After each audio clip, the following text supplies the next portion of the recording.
Okay, meteorologist Dean Davison, the weather pros responding fire. We're talking about the potential for some damaging winds with tomorrow's threat, tomorrow afternoon to evening time, where we get the chance thunderstorms with some gusty winds. These winds, if they get to the ground, could be 60 miles an hour. So we have, even though the marginal and slight risk are south of here, it may be bumped up.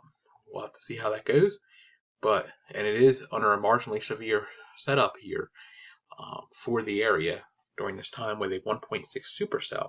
The tornado threat is not that high. You might get we have to always watch when there's a spin up on the line, but mainly a wind threat, though, like I said, would be probably about 60 mile an hour for the area, and that would mainly be, well, let's go back here and pull this over and we can get the idea of where it would be.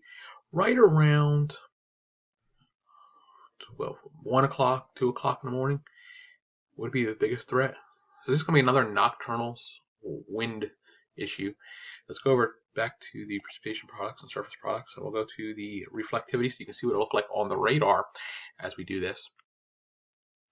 As you see, we get some heavier rain come in, and then all of a sudden, boom, we get some showers and thunderstorms going into about 8 p.m. And then again, right after that's when we get a secondary line with the cold front with the slow pressure just to the left. There's a little bit of shear. When we come off the mountains, you may have that potential to get some light rotation in the atmosphere. But like I said, the main threat is going to be strong, straight line winds with this event, not as much on this extreme severe weather side. Like I said with Storm Prediction Center, not much going on. We have the marginal risk south of Roanoke into the Piedmont and the moderate risk to the south. But, like I said, this could be bumped up in the morning time based on the latest computer model that we just looked at, showing that potential for wind. So that would be the biggest threat if we get any severe thunderstorms tomorrow afternoon into evening. Other than that, it's looking pretty good.